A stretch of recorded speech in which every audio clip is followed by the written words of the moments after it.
अध्याय 1, ईश्वर तथा कर्म का नियम। तो जैसे हमने कल के सत्र में चर्चा की थी कि हर व्यक्ति को अपने अपने कर्मों का फल भुगतने के लिए बारंबार जन्म लेना पड़ता है, बारंबार मरना पड़ता है। इसको कहते हैं जन्म मृत्यु का चक्र, या इसे हम पुनर्जन्म भी कहते हैं। तो इस चक्र से बाहर निकलने के लिए एक ही तरीका है कि हम भक्ति मार्ग को प्रामाणिक तौर पे अपनाएं। तो हम उसके विषय में आज और गहनता से प्रभुपाद जी के द्वारा चर्चा करेंगे। प्रथम अध्याय। वेदों के रूप में प्रचलित विपुल प्राचीन संस्कृत ग्रंथों में से 108 उपनिषद दार्शनिक सार से युक्त है, और समस्त उपनिषदों में ईशोपनिषद सर्वोपरि मानी जाती है। 1968 में प्रभुपाद द्वारा ईशोपनिषद पर दी गई वार्ताओं पर आधारित इस निबंध में हम परमेश्वर, विषयक सत्य, उनके भौतिक तत्व तथा आध्यात्मिक शक्तियों को नियमित करने वाले नियमों तथा कर्म के बंधन को तोड़कर मुक्त होने के विषय में जानकारी प्राप्त है। तो प्रभुपाद ने जो ईशोपनिषद के ऊपर प्रवचन दिए, उसके आधार पे हम लोग इस अध्याय के ऊपर चर्चा करेंगे। ईशोपनिषद बतलाती है कि पूर्ण पुरुषोत्तम भगवान परिपूर्ण और संपूर्ण है।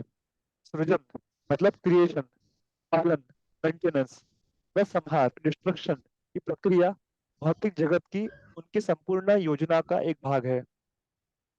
इस भौतिक जगत में हर जीव में स्थायी अवस्थाओं में परिवर्तन होते हैं। Let me highlight this important points. तो यहाँ पे वो बता रहे हैं कि हमारे अंदर में 6 प्रकार के विकार, अगर आप लोगों ने भगवत गीता का पोस्टर देखा होगा, जो अपना भगवत गीता का बुक है, ओके, अभी मेरे पास वो अवेलेबल नहीं है। उसमें एक एक फोटो दिखाया गया है कि एक व्यक्ति जन्म लेता है और जन्म लेने से लेकर उसकी मृत्यु तक वो पूरा साइकिल दिखाया है एक फोटो के अंदर। तो वैसे वो बोल रहे हैं कि पहले क्या होगा, व्यक्ति का जन्म होगा, फिर वो बूढ़ा हो जाएगा, वृद्धि हो जाएगी, फिर वो पालन, वो अपने यौवन में आ जाएगा, फिर वो क्या करेगा, ही विल क्रिएट प्रोजेनी, वो बच्चे पैदा करेगा, वो साधु की उत्पत्ति, फिर यहाँ उसका शरीर कमजोर होने लगेगा, और फिर विनाश, वो मर जाएगा। ये भौतिक प्रकृति का नियम है। फूल कली के रूप में जन्मता है, फिर बढ़ता है, 2 दिन दिनों तक ताजा बना रहता है, बीज उत्पन्न करता है, धीरे धीरे मुरझाता है और तब नष्ट हो जाता है। आप इसे अपने तथाकथित भौतिक विज्ञान से नहीं रोक सकते। ऐसा करने का प्रयास करना अविद्या है। प्रभुपाद जी फूल का एग्जाम्पल दे रहे, फ्लावर, फ्लावर का बडिंग होता है, फ्लावर ग्रो होता है, और फिर वो और फ्लावर्स को जन्म देता है, और कुछ समय के बाद मुरझाने के बाद हो जाता है। तो ये चक्र जिसको हम लाइफ साइकिल कहते हैं, वो हमेशा से शुरू रहता है। कभी कभी लोग मूर्खतावश सोचते हैं कि वैज्ञानिक प्रगति से मनुष्य अमर हो जाएगा। ये बकवास है। आप भौतिक नियमों को रोक नहीं सकते। इसलिए भगवत गीता 7.14 में भगवान कृष्ण कहते हैं कि भौतिक शक्ति दुरत्याया है, अर्थात इसे भौतिक उपायों से जीत पाना असंभव है। तो 7.14 ये बहुत फेमस श्लोक है। आ, दैवी ही एषा गुणमयी मम माया दुरत्यया माम एवं प्रपद्यन्ते माया मेताम तरन्ति ते। तो ये श्लोक आप लोग याद करने का प्रयास कीजिए। 7.14 वेरी इंपॉर्टेंट श्लोक। तो कि भगवान कहते हैं मेरी शक्ति जो है वो दैवी शक्ति है, अर्थात ट्रांसेंडेंटल है, और उसको पार कर पाना असंभव है। लेकिन जो मेरी शरण ग्रहण करेगा वो उसे बड़ी आसानी से पार कर सकता है। भौतिक प्रकृति 3 गुणों वाली है। ये है सत्वगुण, रजोगुण और तमोगुण। गुण का अन्य अर्थ है रस्सी। रेशों को 3 तरह से कटकर रस्सी तैयार की जाती है। सर्वप्रथम रेशे के को 3 छोटे तंतुओं में बटा जाता है, फिर ऐसे 3 तंतुओं को एक साथ बटा जाता है, और अंत में ऐसे और 3 को फिर एक साथ दिया जाता है। इस तरह रस्सी अत्यंत मजबूत बन जाती है। इसी तरह प्रकृति के 3 गुणों सतो, रजो तथा तमो को मिला दिया जाता है, जिससे उनसे कोई ना कोई उत्पाद बनता है। इसके बाद उन्हें पुनः पुनः मिलाया जाता है। इस तरह उन्हें असंख्य बार इकट्ठा दिया जाता है। So basically this is combination 3 into 3 into 3, मतलब कितना, 81, सॉरी 27, और उसको और आप मल्टीप्लाई करते जाइए। तो उस प्रकार से वो कॉम्बिनेशन मिश्रण होते रहता है तमोगुण रजोगुण सत्वगुण का। जैसे कलर्स होते हैं, फॉर एग्जाम्पल जो प्राइमरी कलर्स है, रेड, येलो, ब्लू या जो भी है, उसको अगर आप मिक्स करोगे तो उससे क्या होता है, सारे कलर्स उसी से तैयार होते हैं। तो रेड कलर क्या है, रेड कलर रिप्रेजेंट्स पैशन, और black colour represents ignorance, and white colour represents goodness. तो ऐसे आप उसको मिक्स करोगे तो क्या होगा, सारे कलर्स तैयार होंगे। सो ये उसका पावर है। उसी प्रकार से सत्वगुण, रजोगुण, तमोगुण, इसके मिश्रण से अलग अलग प्रकार के विकार या स्वभाव हमको जीवात्मा में देखने को मिलते हैं। ओके। अगर किसी को कुछ प्रश्न है तो पूछ सकते हैं, अदरवाइज आदित्य प्रभु आप नेक्स्ट पैराग्राफ पढ़िए। जी। इस तरह भौतिक शक्ति आपको अधिकाधिक बांधती रहती है।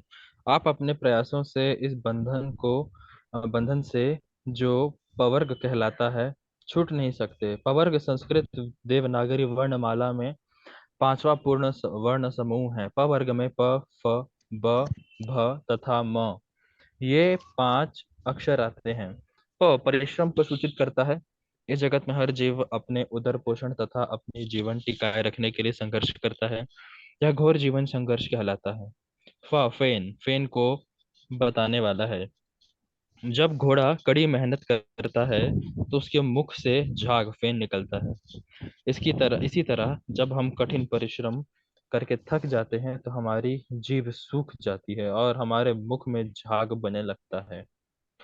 सारे व्यक्ति इंद्रिय तृप्ति हेतु अधिकाधिक श्रम कर रहे हैं, यहाँ तक कि उनके मुख से झाग निकलने लगता है। ब बंधन के लिए आया है।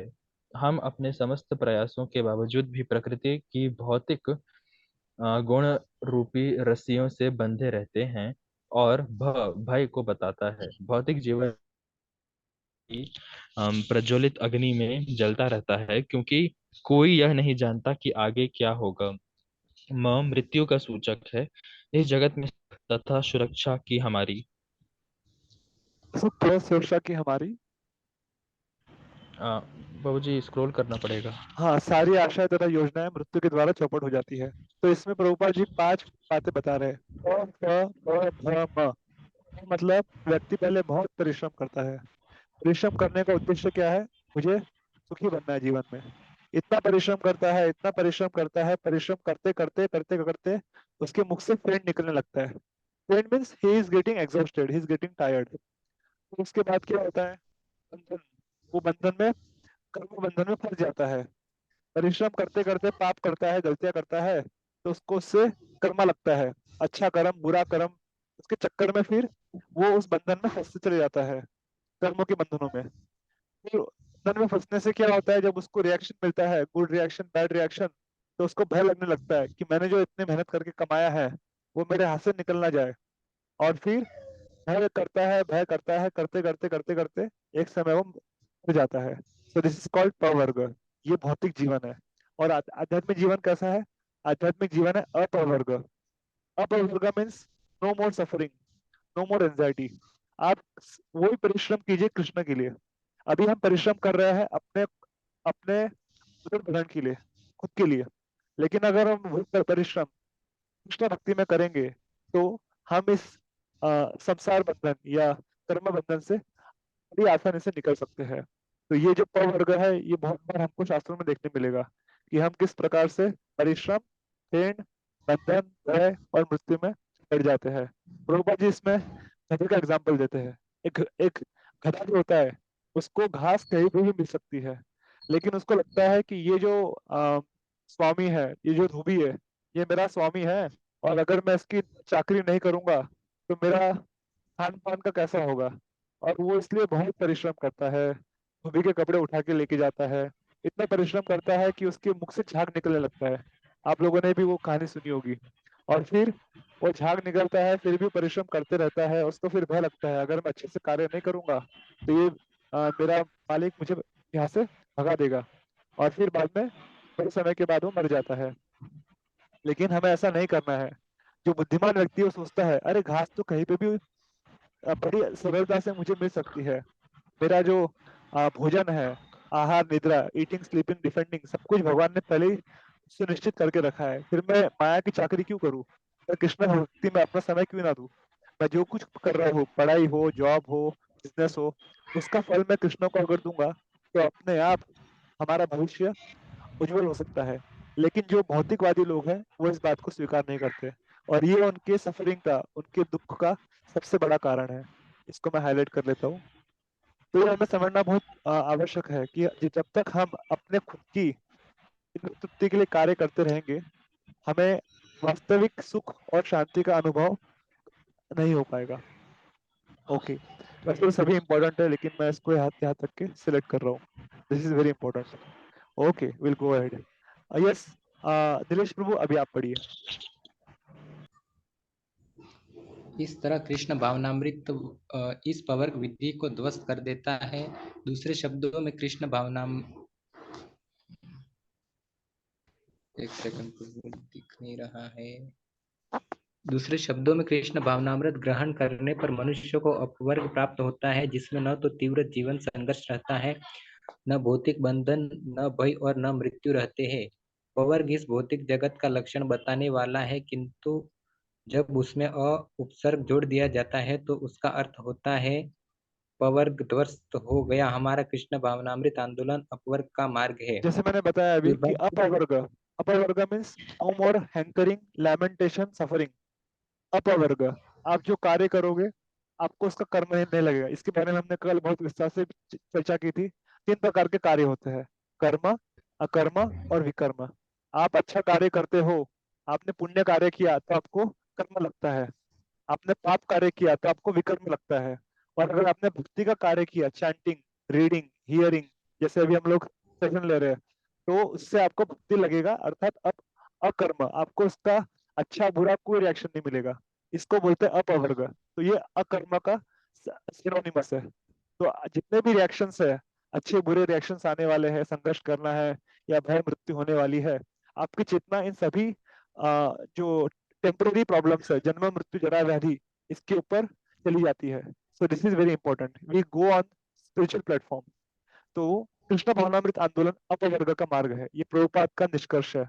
अगर आप कृष्ण भावनामृत में कंट्रोल हो जाएंगे तो हम इन सभी झंझट झमेले से निकल सकते हैं।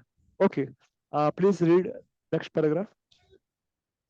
दुर्भाग्यवश लोग इन बातों को नहीं जानते, फलतः वे अपना जीवन व्यर्थ आवा गवा रहे रहे हैं। होना।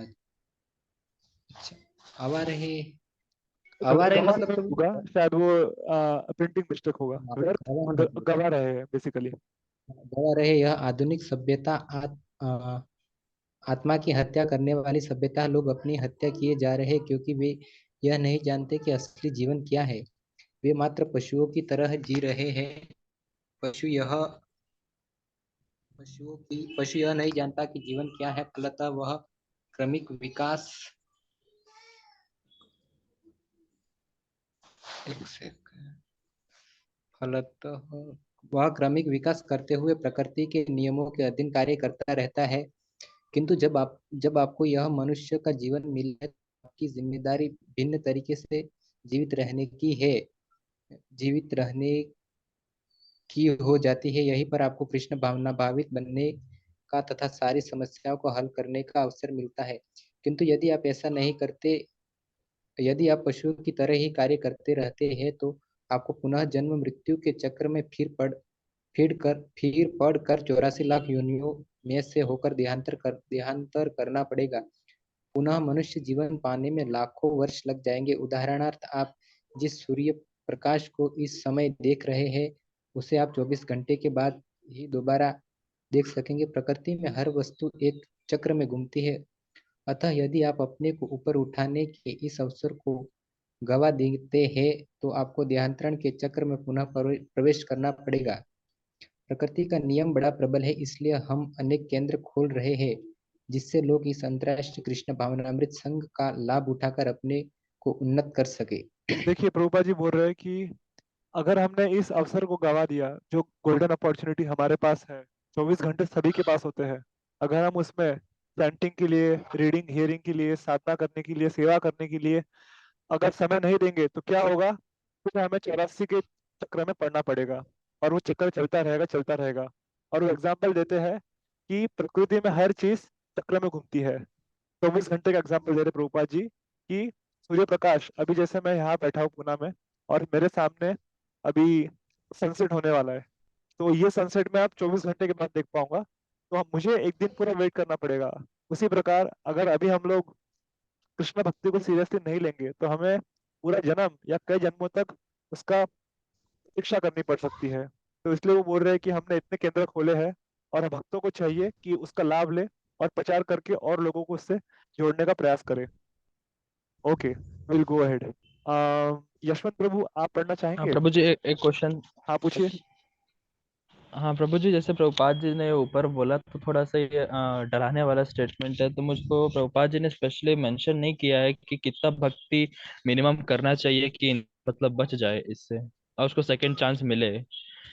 सेकंड चांस मिलने के लिए सबसे जरूरी है सिंसियरिटी। जैसे हम लोग अजामिल के बारे में उस दिन बात कर रहे थे। अजामिल को सेकंड चांस क्यों मिला? क्योंकि वो कई दिनों तक रोते रहा, वो he was repenting like anything. जब उसने विष्णु को देखा और उसने यमदूतों को भी देखा, उसको समझ में आ गया कि अगर मैंने नारायण का नाम नहीं लिया होता तो आज मैं नरक में गिरने वाला था। और फिर वो प्रायश्चित करते हैं, उसका एक पूरा अध्याय है भागवतम में। उन्होंने प्रायश्चित में किस प्रकार से भगवान के सामने अश्रु बहाए, उनसे प्रार्थनाएं की, उनकी वंदना की, और फिर 12 वर्ष हरिद्वार में रहकर तपस्या की, नाम जप किया, और तब जाके उनको सेकंड चांस मिला, मतलब वो भगवत धाम जाने के लिए लायक बने। तो सेकंड चांस कैसे मिलेगा? जब हम अपने प्रैक्टिसेस, अपने परिश्रम में प्रामाणिक रहेंगे, बिना किसी हेतु के, बिना किसी अल्टीरियर मोटिव के। और दूसरी बात, मिनिमम साधना क्या है? तो प्रभुपाद जी ने कहा है कि उनके गुरु महाराज ने उनको 64 राउंड्स करने के लिए बोला था, लेकिन हमारे लिए 64 राउंड्स करना असंभव है। मतलब उस समय जो अमेरिकन डिसाइपल्स थे प्रभुपाद के, वो कहते थे कि 64 राउंड्स तो हमसे नहीं हो पाएगा, तो प्रभुपाद ने उनके लिए 16 राउंड्स पे एडजस्ट किया। लेकिन हमें कम से कम 16 राउंड्स ध्यानपूर्वक करने का प्रयास करना चाहिए। तो आई विल टेल 5 थिंग्स, ठीक है? Let me put it on chat. तो ये चीज आप लोग ध्यान ध्यान रख सकते हैं। ये हमारा कृष्णा कॉन्शियसनेस का ABCDE है। तो ए फॉर एसोसिएशन, जैसे भी आपको मिल सके, online offline. Be for book reading, इसमें हियरिंग भी आता है, हियरिंग भी बुक रीडिंग का पार्ट है। सी for chanting.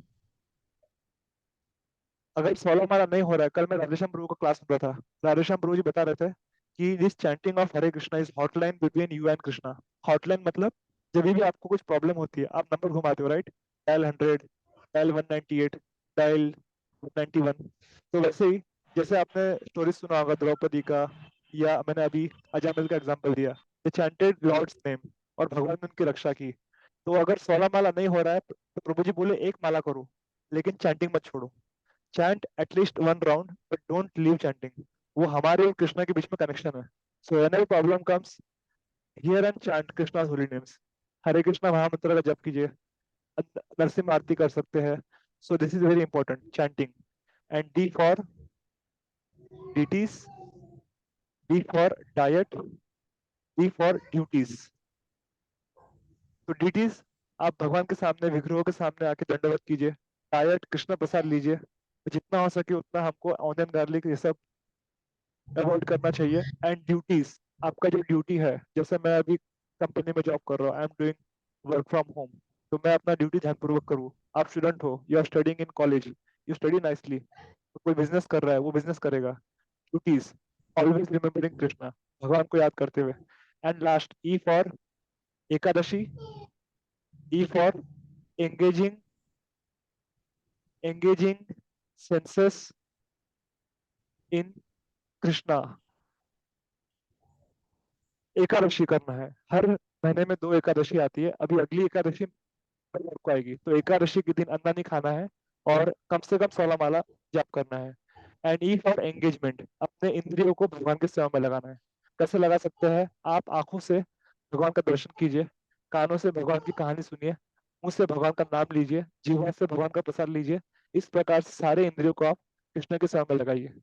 So ABCDE is foundation in our Krishna consciousness. तो अगर जो प्रभु ने बताया वर्ग उसको ध्वस्त करना है, तो ये जो 5 चीजें हैं ये हमको करनी चाहिए। तो परिश्रम, फेंट, मृत्यु, भय, एक्सेट्रा एक्सेट्रा सब खत्म हो जाएगा। If you nicely do this 5 things, ABCDE, बस इतना करना है, इतना अच्छे से कीजिए, एवरीथिंग विल बी ऑलराइट। तो ये मैंने नोट्स में डाल दिया हूँ, आप लोग इसको कॉपी कर लीजिए अपने अपने नोट्स में, या फिर रिकॉर्डिंग में देख लीजिएगा बाद में। Okay, will go ahead.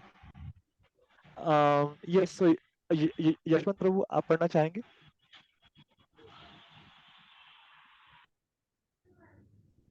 Okay, I think he is on निश्चित म्यूट। रूप से बोलना है। हाँ, कृष्ण भावनामृत से पढ़िए। प्रकृति की कृष्ण भावनामृत को तुरंत ही ग्रहण कर लेना आवश्यक है, क्योंकि हम यह नहीं जानते कि मृत्यु आने में कितना समय शेष रह गया है। जब इस शरीर में आपका समय समाप्त हो जाएगा, तो आपकी मृत्यु को कोई रोक नहीं सकता। भौतिक प्रकृति की व्यवस्था इतनी प्रबल है कि आप यह नहीं कह सकते कि मुझे रहने दे। वस्तुतः लोग कभी भी ऐसी याचना करते हैं। जिस समय में इलाहाबाद में था, तो मेरा एक पुराना मित्र जो अत्यंत धनी था, मर ईश्वर तथा कर्म का नियम रहा था। उस समय उसने डॉक्टर को याचना की, क्या आप मुझे कम से कम 4 वर्ष और जिंदा नहीं रख सकते? मैं अपनी कुछ योजनाओं को पूरा नहीं कर पाया। देखा आपने, यह है मूर्खता। हर व्यक्ति सोचता है जो वह करना है, तो न तो डॉक्टर न ही विज्ञानी मृत्यु को रोक सकते हैं। नहीं महोदय, 4 वर्ष तो क्या, चार चार तो क्या, 4 मिनट भी नहीं। आपको तुरंत जाना है, यह है नियम। अतः इससे पूर्व कि वह क्षण आए, मनुष्य को कृष्ण भावामृत का साक्षात्कार कर लेने के लिए तुरंत सचेष्ट हो जाना चाहिए। आपको अति शीघ्र ही कृष्ण भावामृत को हो जाना चाहिए, इसके इसके पूर्व कि आप अगली मृत्यु आए। आपको अपना कार्य समाप्त कर लेना चाहिए, यही बुद्धिमानी है। अन्यथा आप हार खानी पड़ेगी। ईशोपनिषद बतलाता है कि परम पूर्ण परमेश्वर से जो भी उद्भूत होता है, वह स्वयं में पूर्ण होता है। इसलिए यदि आप अपने जीवन का लाभ उठाना चाहते हैं और कृष्ण भावित न, तो इसकी पूरी सुविधा प्राप्त है। लेकिन आपको इसे व्यवहार रूप में ग्रहण करने के बिंदु तक आना होगा। कृष्ण भावामृत सैद्धांतिक नहीं, व्यावहारिक है। सारे प्रयोग पहले ही किए जा चुके हैं। इसलिए जैसा कि ईशापनिषद में दर्शाया हुआ है, छोटी छोटी पूर्ण इकाइयों को, अर्थात हम सबों को परम पूर्ण कृष्ण की अनुभूति करने के लिए सुविधा है। हम पूर्ण इकाइयों यांग है, लेकिन लघु है। उदाहरणार्थ, एक बड़ी मशीन में एक छोटा पेच होता है, किंतु इस पेच की पूर्णता इसमें है कि वह अपने सही स्थान में लगा हो, तभी उसका महत्व है। किंतु यदि वह प्रकृति के नियम मशीन के से खुलकर फर्श पर गिर जाए, तो उसका कोई महत्व नहीं है। इसी तरह जब तक हम कृष्ण हम पूर्ण है, अन्यथा हम व्यर्थ है। ओके, थैंक यू यशवंत प्रभु। पूर्ण तो की अनुभूति होने वेट वेट, तो यहाँ पे प्रभुपाद जी बोल्ट, जैसे बोल्ट नट होता है उसका एग्जांपल दे रहे हैं। नट का अगर आप वैसे बेचने जाओगे तो उसकी कोई वैल्यू नहीं है, आपको 10-5 रुपए मिलेगा। लेकिन जब वही नट कार के पहिए में लगता है तो उसकी वैल्यू करोड़ों गुना बढ़ जाती है। उसी प्रकार से हम सब living entities, we are very insignificant, हम बहुत क्षुद्र है। लेकिन जब हम कृष्ण की सेवा में जुड़ते हैं तो हमारी कीमत करोड़ों गुना बढ़ जाती है। प्रभुपाद जी एक और एग्जांपल देते हैं, अब वृक्ष की डाली का। तो वृक्ष की डाली जो होती है, जब तक वृक्ष से कनेक्टेड है, उसका बहुत उसका बहुत वैल्यू होता है, उस पे फल फूल लगते हैं, लोग उस पे चढ़ते हैं, है ना। लेकिन जब डाली वृक्ष से अलग हो जाती है तो क्या होता है, वो कुछ समय के बाद जाती है, उसकी वैल्यू खत्म हो जाती है। तो ये हमें समझना है कि हमारी जो अस्तित्व है, हमारा अस्तित्व या हमारा जो वैल्यू, कीमत है, वो भगवान के संग में रहने से होती है। जब हम संग से अलग हो जाते हैं तो हमारी कीमत घटती चली जाती है। इसलिए हमें संग में रह के कार्य करना अत्यावश्यक है। और वो बता रहे हैं कि Krishna consciousness is practical not philosophical. ये कृष्णा भावनामृत सैद्धांतिक नहीं व्यवहारिक है, और इसके बारे में सारे एक्सपेरिमेंट्स पहले ही किए जा चुके हैं, और उसी का सार हमें अलग अलग ग्रंथों में मिलता है, जैसे ईशोपनिषद में बताया गया है। और बुद्धिमानी व्यक्ति क्या है, वो सोचता है कि मृत्यु अगर आने ही वाली है तो मृत्यु आने की पूर्व मैं कृष्ण भावनामृत को स्वीकार कर लूं, और अगले जन्म की अगले जीवन की तैयारी ठीक प्रकार से कर लूं। तो ये बहुत आवश्यक है। तो यहाँ पर उन्होंने एग्जाम्पल दिया है कि जब तक हम कृष्ण से जुड़े रहते हैं तब तक पूर्ण है, अन्यथा हम व्यर्थ है। ये it's very important. As long as we are connected to the whole we are also important. जब हम होल से मतलब पूर्ण से अलग हो जाते हैं, देन वी बिकम व्यर्थ, वी बिकम असार, इनसिग्निफिकेंट। ओके, सो अभिषेक प्रभु अभी आप पढ़िए। यस प्रभु जी। पूर्ण की अनुभूति होने का अर्थ यह अनुभव करना है कि पूर्ण के साथ हमारा संबंध क्या है। पूर्ण का अपूर्ण ज्ञान होने के कारण ही सभी प्रकार की अपूर्णता का अनुभव किया जाता है। हम सोच रहे हैं मैं ईश्वर के तुल्य हूँ, मैं ईश्वर हूँ।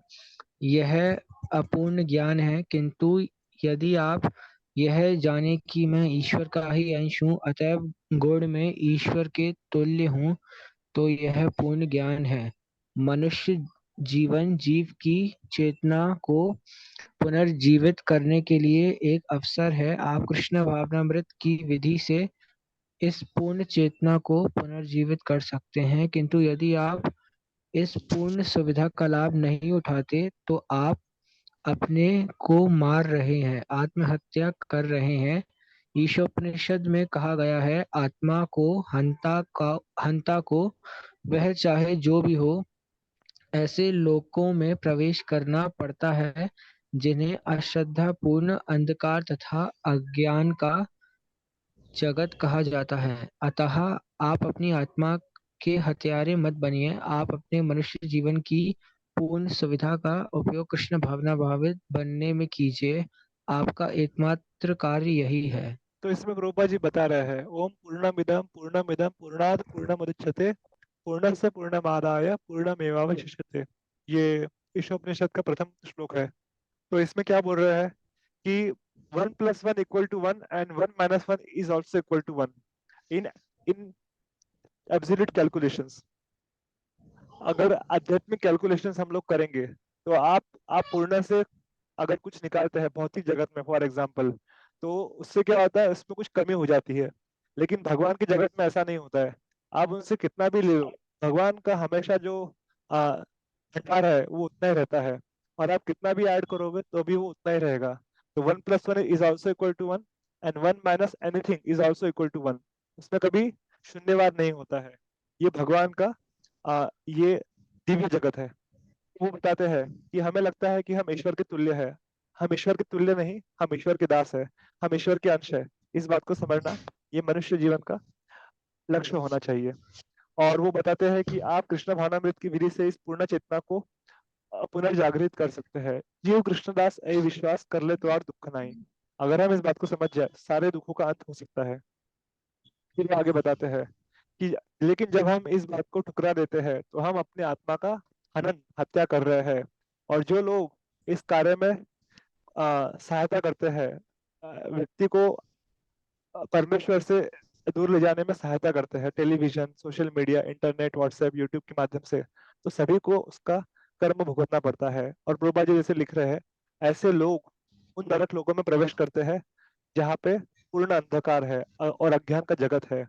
तो इसलिए हमें इन सब चीजों से बचने का पूरा पूरा प्रयास करना चाहिए। आगे बढ़ते हैं, समय कम है तो विल गो अहेड। तो अभी अभी हम अगले अध्याय में प्रवेश करेंगे, उसका नाम है कर्म बंधनों को तोड़ना। This is our chapter number 2। पढ़ता वो भी, जीवन में हम पग पग पर बिना जाने भी पाप कर रहे हैं। Very important. देखिए क्या बोल रहे प्रभुपाद जी, हर समय हम किसी ना किसी प्रकार से जाने अनजाने में पाप करते हैं। अनजाने में पाप करने का कारण यह है कि हम जन्म से ही अज्ञान में रहे हैं।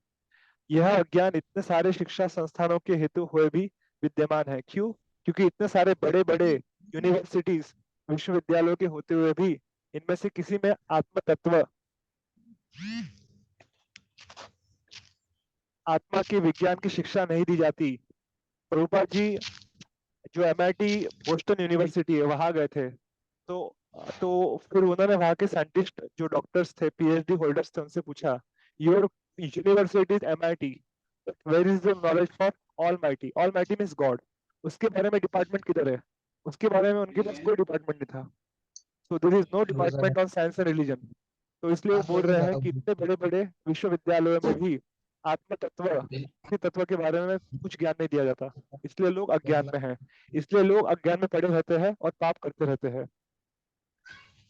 इस लाइन को मैं अंडरलाइन कर लेता हूँ। देखो हमारे कॉलेजेस, यूनिवर्सिटी, स्कूल्स भी कुछ कम नहीं है अज्ञान की शिक्षा देने में। पुणे में यहाँ पर एक पुणे विद्यापीठ करके है, तो वो विद्यापीठ नहीं है, वो अविद्यापीठ है। अविद्यापीठ अर्थात जो अविद्या, इग्नोरेंस डिस्ट्रीब्यूट करता है।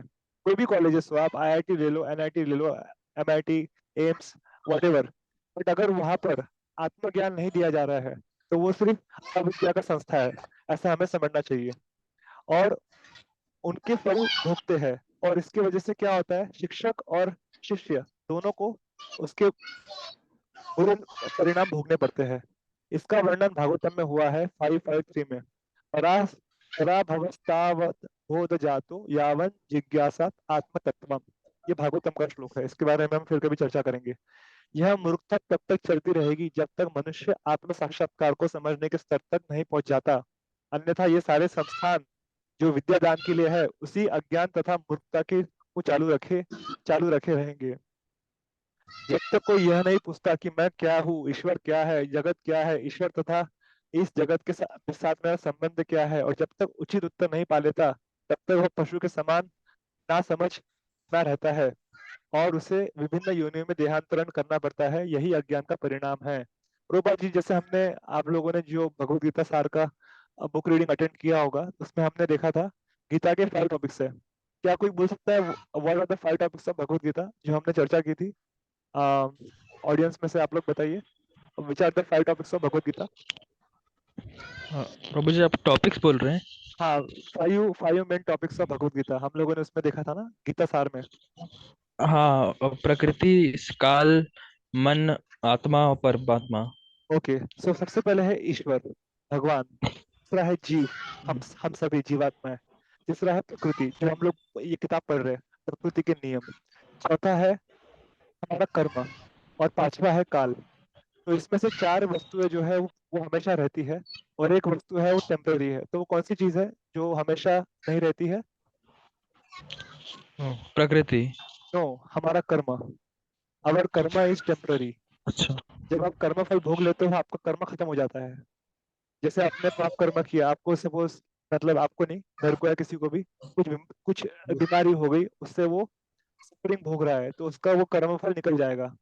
लेकिन जब वो भक्ति करता है तो उसका कर्मा का अकाउंट 0 हो जाता है। और बाकी जो 4 तत्व है, ईश्वर, जीव, प्रकृति और काल, ये हमेशा रहने वाले हैं। भौतिक जगत में भी है और आध्यात्मिक जगत में भी है। लेकिन कर्म ऐसा सिद्धांत है जो सिर्फ भौतिक जगत में देखने मिलता है, और यहाँ से निकलने के बाद आपके ऊपर कर्म के नियम या प्रकृति के नियम लागू नहीं होते हैं। इसके बारे में हमने कल भी चर्चा की थी कि प्रकृति के नियम ये भक्तों के लिए नहीं है, लेकिन अभी हम भक्त बने नहीं है, बनने का प्रयास कर रहे हैं। When you will become devotee, तो आप इन सभी नियमों से ट्रांसेंड हो जाओगे। Okay, last paragraph for today. ये सादित्य प्रभु आप पढ़िए। अतः आधुनिक सभ्यता बड़ी जोखिमपूर्ण है। कोई भले ही अपने को सफल व्यापारी या राजनीतिज्ञ सोच कर आराम महसूस कर ले, या अमेरिका जैसे धनी राष्ट्र में पैदा होने से अपने को सुखी अनुभव कर ले, किंतु जीवन के ये पद अस्थायी हैं, उन्हें बदलना पड़ेगा। और हम यह नहीं जानते कि हमारे पाप कर्मों के कारण हमें अगले जीवन में कैसे कैसे कष्ट भोगने पड़ेंगे। अतः यदि इस दिव्य ज्ञान की अनुशीलन की शुरुआत नहीं की जाती तो मनुष्य का जीवन अत्यंत भयावह हो जाता है। मान लीजिए कि एक स्वस्थ व्यक्ति किसी प्रदूषित स्थान में रह रहा है, तो क्या उसका जीवन खतरे में नहीं? वह किसी भी क्षण रोगग्रस्त हो सकता है। इसलिए हमें दिव्य ज्ञान के अनुशीलन द्वारा अपने अज्ञान को मिटाने के लिए प्रयास करना चाहिए। ओके, ये भी पढ़ लीजिए। हाँ, हम अनजाने में किस तरह पाप करते हैं, इसका एक अच्छा उदाहरण भोजन करने में है। भगवद गीता 3.13 में कृष्ण कहते हैं कि उनके भक्त पापों से मुक्त हो जाते हैं, क्योंकि वह कृष्ण के को अर्पित भोजन का बचा बचा खुचा ही खाते हैं। किंतु वे कहते हैं कि जो लोग केवल अपने ही लिए भोजन पकाते हैं, वे केवल पाप खाते हैं। इस मंदिर में तथा किसी सामान्य घर में भोजन बनाने तथा खाने में अंतर यह है कि हमारे भोजन बनाना तथा भोजन करना हमें पापों से छुड़ाता है, जबकि अभक्त का भोजन बनाना तथा भोजन करना उसे पापों में अधिकाधिक फंसाता है। दोनों जगह भोजन बनाना तथा भोजन करना एक सा प्रतीत होता है, किंतु दोनों में अंतर है, क्योंकि कोई पाप नहीं क्योंकि यहाँ कोई पाप नहीं होता, क्योंकि भोजन कृष्ण के लिए बनाया तथा खाया जाता है। Yes, very important. तो इसके पहले वाले पैराग्राफ में प्रभुपाद जी बताते हैं कि हमें दिव्य ज्ञान के अनुशीलन द्वारा, उसको फॉलो करने के द्वारा ही हम अज्ञान को मिटा सकते हैं। तो ये बुक कंप्लीट करने के बाद हमारा अगला बुक रहेगा राजविद्या। राजविद्या का इंग्लिश में नाम है the king of all knowledge. तो ये भगवत गीता के 9वें अध्याय से प्रभुपाद ने लिया है। इसके बारे में हम लोग इस बुक कंप्लीट करने के बाद करेंगे। तो तो ये हमें समझना है कि वास्तविक ज्ञान क्या है। वो हम लोग जब हम नेक्स्ट बुक पढ़ेंगे प्रभुपाद का स्मॉल बुक, उसमें हम लोग और अच्छे से डिस्कस करेंगे।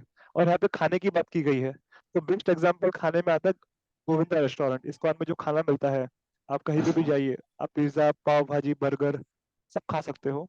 लेकिन उसमें और बाहर जो मिलता है, पिज्जा, पाव भाजी, डोमिनोज, जो भी मिलता है बाहर, उसमें और इसमें क्या अंतर है? ये यहाँ पर हम लोग कृष्ण को भोग लगा के फिर सबको बांटते हैं, और उसमें तामसिक पदार्थ जैसे ऑनियन, गार्लिक, मशरूम्स, ये सब नहीं होते हैं। और बाहर जो आप खाते हो, अभी वो व्यक्ति कभी स्नान किया है नहीं किया है, वैसे खाना बना रहा है, खाते खाते तंबाकू खा रहा होगा, तो उसमें बहुत अंतर है। यहाँ पे भक्त लोग स्नान करके भगवान को भोग लगा के फिर सबको खाना बांटते हैं। तो इसलिए हालांकि कार्य एक ही है, लेकिन उसमें जमीन आसमान का अंतर है। तो ये हमें समझना है कि जब हम मंदिर में प्रसाद लेते हैं, हमें उससे कर्मजन नहीं लगता, और मंदिर के बाहर लेंगे तो हमें कर्म भोगने पड़ेंगे। ओके, प्रश्न आया लेकिन समय हो रहा है क्योंकि जूम का टाइम लिमिट खत्म हो रहा है। So please join in the evening 7:30 for Gita session, Gita class. उसमें हम लोग आपके प्रश्न लेंगे। 7:30 PM आप लोग आ जाइएगा। मैं मीटिंग इनवाइट शेयर कर दूंगा फिर से ग्रुप में। आज शाम को 7:30